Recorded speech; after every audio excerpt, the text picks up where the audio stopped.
অস্থির সময়তে সবাই যে কোনো জিনিস সেল করছে। গদি মিডিয়া বলে তো লাভ নেই। মিডিয়াতে নানান রকমের জিনিসই এসে যাচ্ছে। যা সত্য নয় তা সত্য হচ্ছে, যা মিথ্যা তা সত্য বলে প্রতিষ্ঠিত করার চেষ্টা হচ্ছে।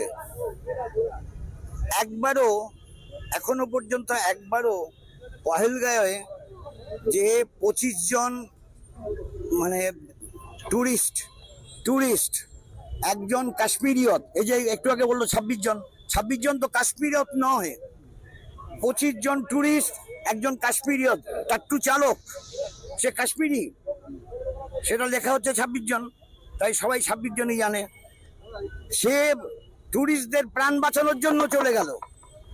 এই সত্যগুলো উদ্ঘাটিত হচ্ছে। এটা বলুক না, কে বলছে? এই এখন এগুলো, আর এর জন্য যে মারা গেল তার জন্য এখনো শোক প্রকাশ করা হলো না, এখন পর্যন্ত শোক প্রকাশ করা হয়নি।